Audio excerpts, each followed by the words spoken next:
Hello students, hope and pray all well at your end. Okay dears, let's do quickly the back exercises of chapter 16, Budhi Kaki from your Hindi book Sunehri Dhoop. Let's discuss the शब्दार्थ first, page number 130.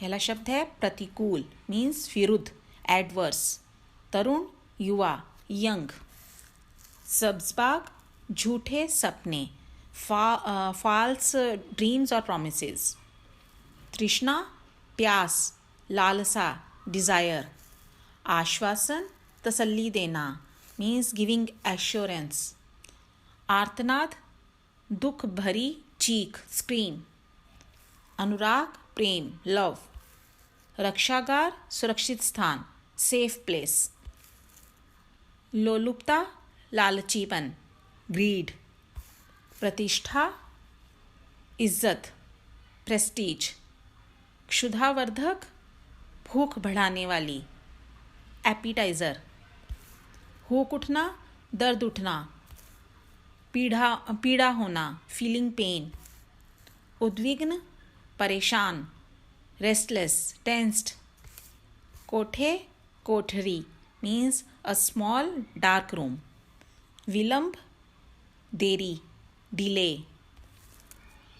निर्लज्जता बेशर्मी shamelessness, करुणा दया sympathy, मूर्छित अचेत unconscious, क्षुधातुर भूख से व्याकुल means feeling pain because of hunger या feeling very hungry, निकृष्ट गिरा हुआ नीच कर्म वर्स्ट, सत्यानाश सर्वनाश मीन्स डिजास्टर, कंठावरुद्ध रुंधे हुए गले से मीन्स चोक्ड थ्रोट। उसके बाद है मुहावरे, लाले पड़ना कमी होना, मुंह में पानी भर आना लालच करना, उबल पड़ना क्रोधित होना, छाती पर सवार होना सिर पर खड़े रहना, मंसूबे बांधना कल्पनाएं करना, हृदय ऐंठना हृदय में पीड़ा होना दिल दुखना, पेट काटना ज़रूरत से कम भोजन देना या भूखे रहना। इसके बाद है कठिन शब्द फॉर श्रुतलेख मीन्स फॉर डिक्टेशन, तो इनका अभ्यास आप स्वयं करेंगे। इसके बाद है पाठबोध, तो इसके अंतर्गत हैं प्रश्नों के उत्तर। तो पहले हम करेंगे मौखिक प्रश्न। पहला प्रश्न है काकी ने सारी संपत्ति किसके नाम लिख दी थी? उत्तर काकी ने सारी संपत्ति अपने भतीजे बुद्धिराम के नाम लिख दी थी। ख बुद्धिराम की पत्नी का क्या नाम था? उत्तर बुद्धिराम की पत्नी का नाम रूपा था। ग परिवार में काकी से कौन प्यार करता था? उत्तर परिवार में बुद्धिराम की छोटी लड़की लाडली काकी से प्यार करती थी। घ बुद्धिराम के द्वार पर शहनाई क्यों बज रही थी? उत्तर बुद्धिराम के बड़े लड़के मुखराम का तिलक आया था, इसलिए उसके द्वार पर शहनाई बज रही थी। अगला प्रश्न है बूढ़ी काकी पश्चाताप क्यों कर रही थी? उत्तर बूढ़ी काकी पश्चाताप कर रही थी कि वह कड़ाह के पास क्यों गई थीं। उन्हें अपनी जल्दबाजी पर दुख था। च बूढ़ी काकी पतलें क्यों चाट रही थीं? उत्तर बूढ़ी काकी को घर में बने पकवानों को खाने की बहुत लालसा थी, पर जब घर वालों ने उनकी इस इच्छा को पूरा नहीं किया तो वे मेहमानों की जूठी पतलें चाटने को विवश हो गईं। छ काकी के लिए थाली परोसकर कौन लाया? उत्तर रूपा काकी के लिए थाली परोसकर लाई। तो इसके आगे है अर्थ ग्रहण संबंधी प्रश्न।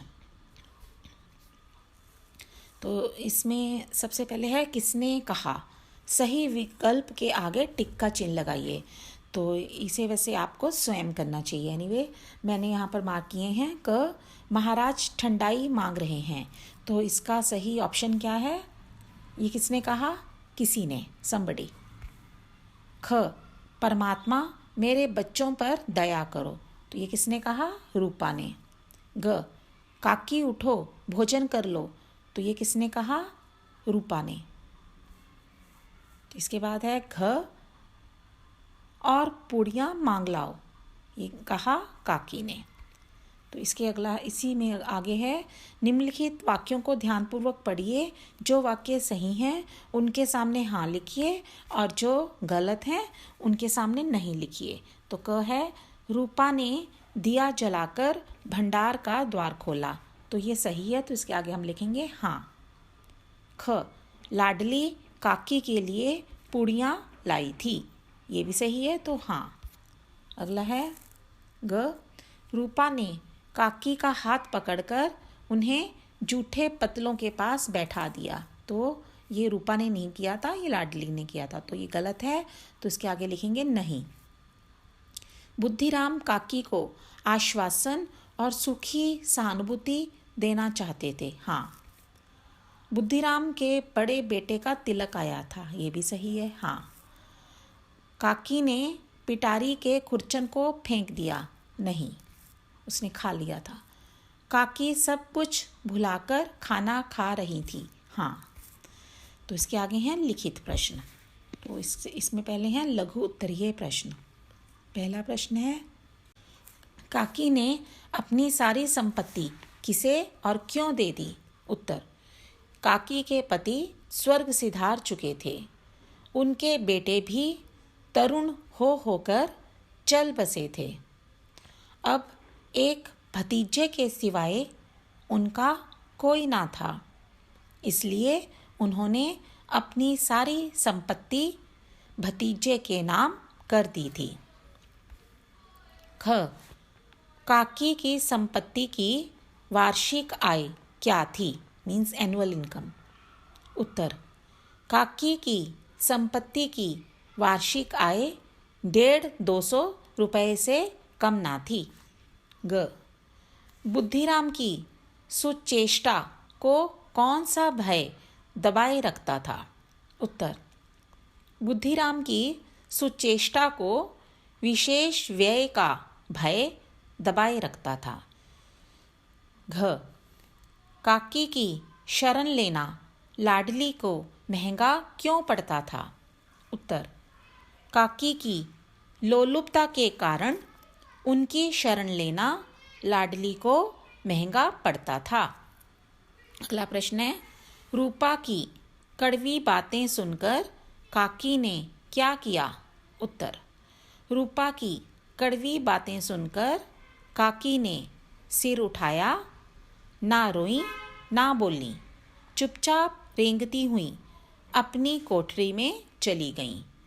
रूपा की कड़वी बातों से उनका दिल बहुत आहत हुआ था। च, बुद्धिराम ने काकी के साथ कैसा व्यवहार किया? उत्तर, कढ़ा में काकी को देखते ही बुद्धिराम क्रोध से तिलमिला उठे। हाथ में पकड़ा पूड़ियों का थाल जमीन पर पटक कर उन्होंने काकी को दोनों हाथों से पकड़ा और घसीटते हुए लाकर उनकी अंधेरी कोठड़ी में धम से पटक दिया। 6, लाडली को नींद क्यों नहीं आ रही थी? उत्तर, काकी को पूड़ियाँ खिलाने की खुशी लाडली को सोने नहीं दे रही थी। इसके आगे हैं दीर्घ उत्तरीय प्रश्न। क, बुढ़ापे में बचपन का पुनरागमन होता है, मतलब बचपन फिर से आता है। पाठ के आधार पर इस कथन को अपने शब्दों में स्पष्ट कीजिए। उत्तर, यह कथन बिल्कुल सत्य है। बुढ़ापे में मनुष्य अपनी ज्ञानेंद्रियों पर मतलब सेंस ऑर्गन्स पर नियंत्रण खोने लगता है।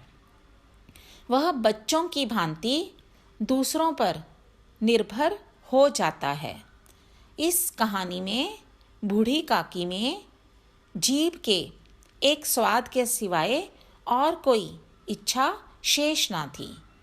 खाने पीने की वस्तुओं के लिए वे बच्चों की भांति जिद करती थीं।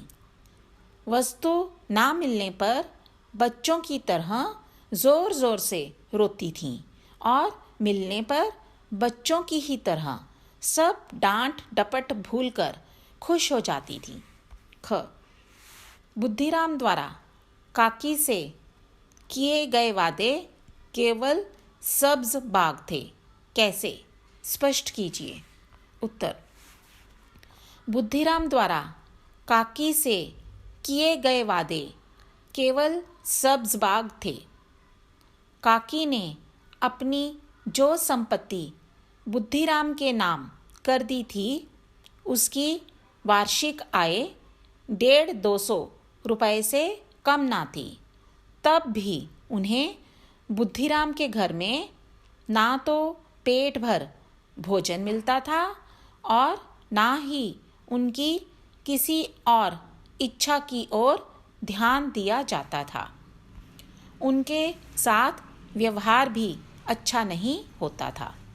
ग लड़के काकी को किस प्रकार सताया करते थे और क्यों? उत्तर, लड़कों को बूढ़े लोगों से स्वाभाविक रूप से नाराज़गी रहती है। वे जब अपने माता पिता का भी बुढ़ापे में काकी जैसा रंग देखते तो वे बूढ़ी काकी को और सताया करते थे। कोई उन्हें चुटकी काटकर भागता तो कोई उन पर पानी की कुल्ली कर देता था। काकी चीख मारकर रोती, पर कोई उनके इस संताप पर ध्यान नहीं देता था। अगला प्रश्न है, काकी धीरे धीरे रेंगती हुई कढ़ा के पास आकर क्यों बैठ गईं? उत्तर, घर में उत्सव का माहौल था। कचौड़ी, पूड़ियाँ और तरह तरह के पकवान पक रहे थे। इनकी खुशबू घर भर में फैली हुई थी। काकी खाने पीने की बहुत शौकीन थीं, पर अभी तक किसी ने भी उन्हें खाने पीने के लिए नहीं पूछा था। पकवानों की यह महक उन्हें आपे से बाहर कर रही थी। अतः जिस प्रकार वाटिका में फूलों की खुशबू लेने का अलग ही मज़ा होता है, उसी तरह वे भी पकवानों की खुशबू का मज़ा लेने के लिए रेंगती हुई आकर कढ़ा के पास बैठ गईं। अगला प्रश्न है, लाडली की आवाज़ सुनकर काकी की क्या प्रतिक्रिया हुई? उत्तर, लाडली ने देर रात को आकर जब काकी को पुकारा तो दुख और निराशा में डूबी काकी ने उसकी आवाज़ पहचान ली। वे झटपट उठ बैठीं, दोनों हाथों से लाडली को टटोला और उसे गोद में बैठा लिया। तब लाडली ने पूड़ियाँ निकालकर काकी को दीं। दिन भर से पूड़ियों के लिए तरसती काकी ने 5 मिनट में सारी पिटारी खाली कर दी। च रूपा को अपनी भूल का एहसास कब हुआ? अपनी भूल सुधारने के लिए उसने क्या किया? उत्तर, रूपा ने आधी रात को काकी को मेहमानों की जूठी पतलें चाटते और लाडली को उसके पास खड़े देखा। एक ब्राह्मण स्त्री को दूसरों की जूठन चाटते देखकर उसका हृदय कांप गया। यह अधर्म था। करुणा और भय से उसकी आंखें भर आईं। तब उसने दिया जलाकर भंडार का द्वार खोला और सारे पकवान थाली में सजाकर काकी के पास आकर कहा, काकी उठो, भोजन कर लो। मुझसे आज बड़ी भूल हुई, उसका बुरा ना मानना। इस प्रकार रूपा ने अपनी भूल का प्रायश्चित किया। 6. आपके विचार में बुद्धिराम और रूपा को काकी के साथ कैसा व्यवहार करना चाहिए था? उत्तर: हमारे विचार में बुद्धिराम और रूपा को काकी के साथ अपनत्व और सहानुभूति भरा व्यवहार करना चाहिए था। काकी ने उन्हें अपना मानकर अपनी सारी संपत्ति उनके नाम कर दी थी और अब केवल खाने पीने की वस्तुओं की ही उनसे इच्छा रखती थीं। बुद्धिराम और रूपा को उनकी यह इच्छा प्रसन्नतापूर्वक पूरी करनी चाहिए थी। उनका यह कर्तव्य बनता था कि इस बुढ़ापे में वे काकी का सहारा बनते और उनकी सभी आवश्यकताओं का समुचित ध्यान रखते। तो इसके बाद है व्याकरण बोध। पहला है इसमें शब्द भेद। प्रयोग के आधार पर शब्द के 2 भेद होते हैं, क विकारी शब्द, ख अविकारी या अव्यय शब्द। तो विकारी कौन से होते हैं? इस विकारी का मतलब होता है परिवर्तन होने, जिसमें परिवर्तन हो, जिन शब्दों के रूप में बदलाव आए, परिवर्तन आए, मतलब चेंजेबल। और अविकारी जिनका रूप कभी ना बदले, जो एज इट इज़ रहें, कोई उनमें परिवर्तन ना आए, बदलाव ना आए। तो अब इसके बारे में पढ़ते हैं। क विकारी शब्द, जिन शब्दों में लिंग, वचन, कारक, काल के कारण परिवर्तन होते हैं, वे शब्द विकारी शब्द कहलाते हैं। जैसे संज्ञा, सर्वनाम, विशेषण और क्रिया। तो ये हैं पार्ट्स ऑफ स्पीच। जैसे इंग्लिश में आप पढ़ते हो ना 8 पार्ट्स ऑफ स्पीच, ऐसी हिंदी में भी है। तो संज्ञा होता है नाउन, सर्वनाम प्रोनाउन, विशेषण एडजेक्टिव और क्रिया मीन्स वर्ब। तो ये हैं सभी चेंजेबल, इनके रूप बदलते हैं, है ना। तो जैसे एग्जाम्पल भी इन्होंने दिया है, बच्चा, बच्चा संज्ञा है तो इसका रूप कैसे बदलता है? कभी लिंग के कारण वचन के कारण बच्चे हो गया, बच्चों हो गया, और लिंग के कारण भी बच्चा, बच्ची हो जाता है। तो इस तरह से ये इनके रूप बदलते हैं। मैं, सर्वनाम प्रोनाउन, तो ये मैं का कभी मुझे हो जाता है, मुझसे, मेरा आदि। तो इसके बाद आगे है लंबा, यह है विशेषण एडजेक्टिव। तो इसका कभी लंबी, लंबे आदि लिंग वचन के कारण होता रहता है। ऐसे ही जाना क्रिया शब्द है, वर्ब है, तो जाना का कभी जाता, गया, जाएगा, तो ये भी काल के कारण और लिंग वचन के कारण भी इनके रूप बदलते हैं। ख अविकारी या अव्यय शब्द। तो अविकारी कौन से हैं? जिन शब्दों के रूप में कभी कोई परिवर्तन नहीं होता है, वे अविकारी या अव्यय शब्द कहलाते हैं। जैसे क्रिया विशेषण मीन्स एडवर्ब, संबंध बोधक मीन्स प्रीपोजिशन, और समुच्चय बोधक कंजंक्शन, विस्मय आदि बोधक का मतलब एक्सक्लेमेशन। और निपात, निपात पार्टिकल। जैसे कि निपात क्या होते हैं? जैसे हमने पिछले यहाँ लेसन्स में भी किया, तुम ही यह काम करोगे, तो तुम ही। ऐसी मुझे तो यह नहीं करना, मुझे तो। ऐसे तुम भी मेरे साथ चलोगे, तो भी, तो, ही, ये सब निपात होते हैं जो हमारी बात को और अधिक मतलब उस पर बल डालते हैं। किसी बात को जो हम कहेंगे तुम करोगे, तो नॉर्मली हमने कहा तुम ही करोगे means only you will do, तो यहाँ पर ही का ये रोल है, इसको निपात कहते हैं। आगे है क्रिया विशेषण और निपात के विषय में हम पिछले पाठों में पढ़ चुके हैं।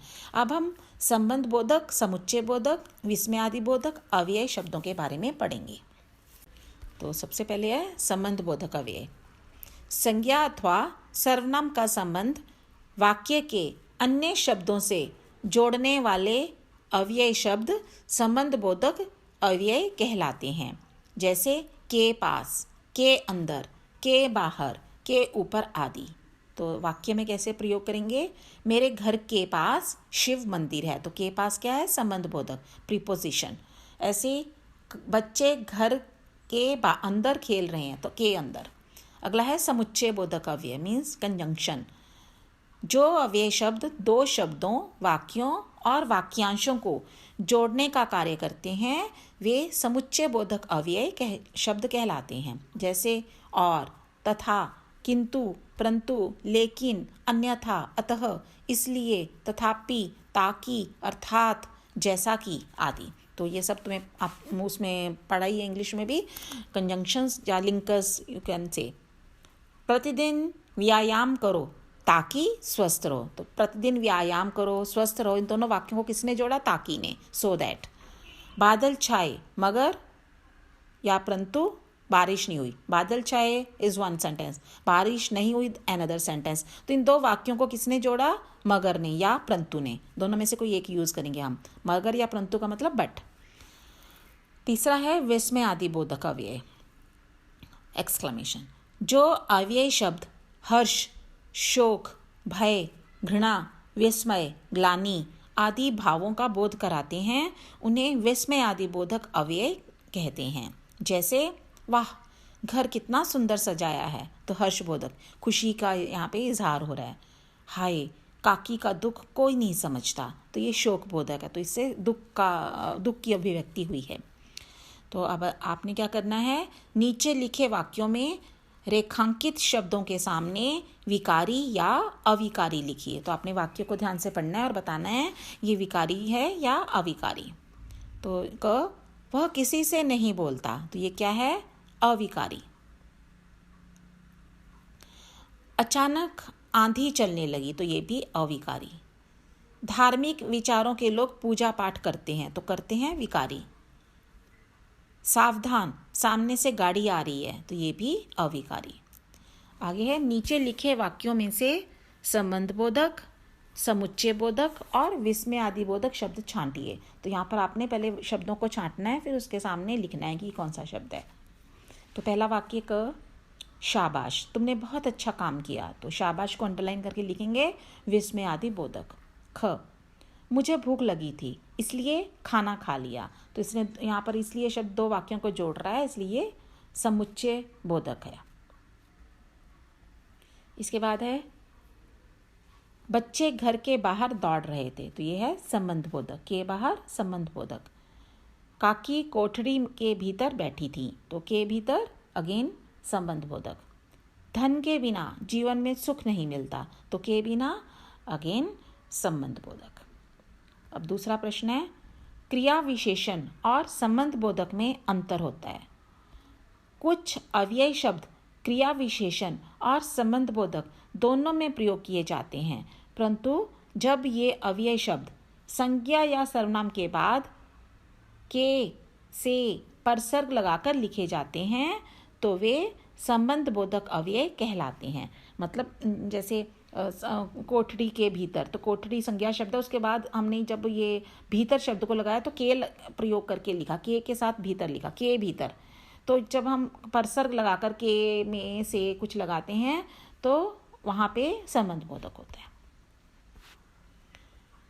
जो शब्द परसर्ग रहित, जिसमें परसर्ग ये के से नहीं लगता, क्रिया के साथ उसकी विशेषता बताने के लिए आते हैं। जहाँ पे वर्ब है, वर्ब के इमिडिएटली पहले होते हैं और उस वहाँ पे वो क्रिया को डिफाइन कर रहे होते हैं, क्रिया के बारे में उसकी विशेषता बता रहे होते हैं कि क्रिया कैसे हुई, तो वो क्रिया विशेषण कहलाते हैं। जैसे काकी लाडली के साथ चल रही थी, तो के साथ के कारण ये है संबंध बोधक। अब काकी रेंगते रेंगते पहुँची, तो कैसे पहुँची? पहुँची इज वर्ब, तो कैसे पहुँची? रेंगते रेंगते, क्रॉलिंग, तो ये है क्रिया विशेषण। तो आपने अब क्या करना है? निम्नलिखित वाक्यों में संबंध बोधक और क्रिया विशेषण के वाक्य छांटिए। तो आपने इनको सेपरेट करना है। क, लाडली काकी के पास जाना चाहती थी, तो के पास, ये है संबंध बोधक। बूढ़ी काकी दीवार के सहारे बैठी थी, तो के सहारे, संबंध बोधक। घर के सभी लोग खा पी कर सो गए। तो कैसे सो गए? खा पी कर। तो ये जो है क्रिया की विशेषता बता रहा है खा पी कर शब्द, तो ये है क्रिया विशेषण। काकी चीख मारकर रोती थी। तो कैसे रोती थी? रोती थी इज वर्ब। कैसे रोती थी? चीख मारकर। तो ये अगेन क्रिया विशेषण। तो अंतिम वाक्य है, परिवार के किसी व्यक्ति ने काकी के विषय में नहीं सोचा। तो के विषय में, यह है संबंधबोधक। अब अंतिम प्रश्न है, उचित मुहावरों से रिक्त स्थान की पूर्ति कीजिए। तो आपने वाक्य पूरे करने हैं उचित मुहावरों का प्रयोग करके। कहीं पड़ोसी ने यह न कहने लगे कि इतने में उबल पड़ी। तो ये वाक्य में पाठ में से आपने मुहावरे ढूंढ कर लिखने हैं। ख, रूपा ने कहा, यह बुढ़िया तो नाक कटवा कर दम लेगी। ग, इतने दिनों बाद पुड़ियाँ मिली हैं तो मुंह जूठा करके थोड़े ही उठ जाऊंगी। घ, काकी ने सोचा सब लोग खा पी कर सो गए और उनके साथ उसकी तकदीर भी सो गई। So that's it. We shall meet now next time with the next topic. Keep learning. Okay, goodbye for now.